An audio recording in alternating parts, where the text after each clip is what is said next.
Alors qu'hier, les 9 membres du Conseil constitutionnel ont rejeté la seconde proposition de référendum sur les retraites, la question de leur propre pension de retraite suscite l'intérêt.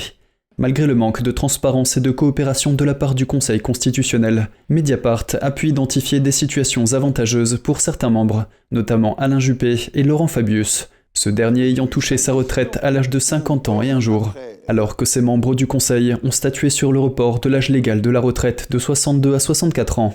Leur propre situation de retraite demeure pour la plupart inconnue. Si la majorité des sages ont suivi une carrière normale de haut fonctionnaire, les situations de Laurent Fabius et Alain Juppé se démarquent. Alain Juppé a pris sa retraite de l'Inspection générale des finances en janvier 2003 à l'âge de 57 ans, après avoir cotisé 38 ans et 3 mois. Quant à Laurent Fabius, il a pris sa retraite à 50 ans et un jour, selon un décret signé par Jacques Chirac en juillet 1996. Fabius est donc retraité du Conseil d'État depuis près de 27 ans, bien qu'il n'y ait exercé que 5 ans, de 1973 à 1978.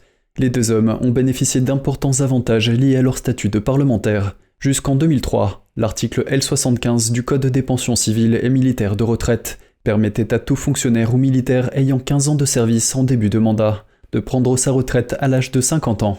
Les réformes successives ont progressivement aligné le régime de retraite des députés sur le droit commun et supprimé certains avantages spécifiques.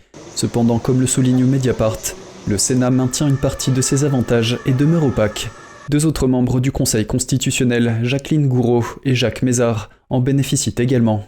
En 2021, la députée socialiste Cécile Untermaier a tenté de plafonner la retraite des membres du Conseil constitutionnel en déposant une proposition de loi organique, mais celle-ci n'a finalement pas été inscrite en séance. Selon certaines sources, le groupe PS ne souhaitait pas s'attaquer frontalement au Conseil constitutionnel. Ainsi, les membres du Conseil chargés d'examiner la réforme des retraites profitent eux-mêmes d'avantages issus du passé, mettant en lumière les inégalités et les privilèges qui subsistent dans ce domaine.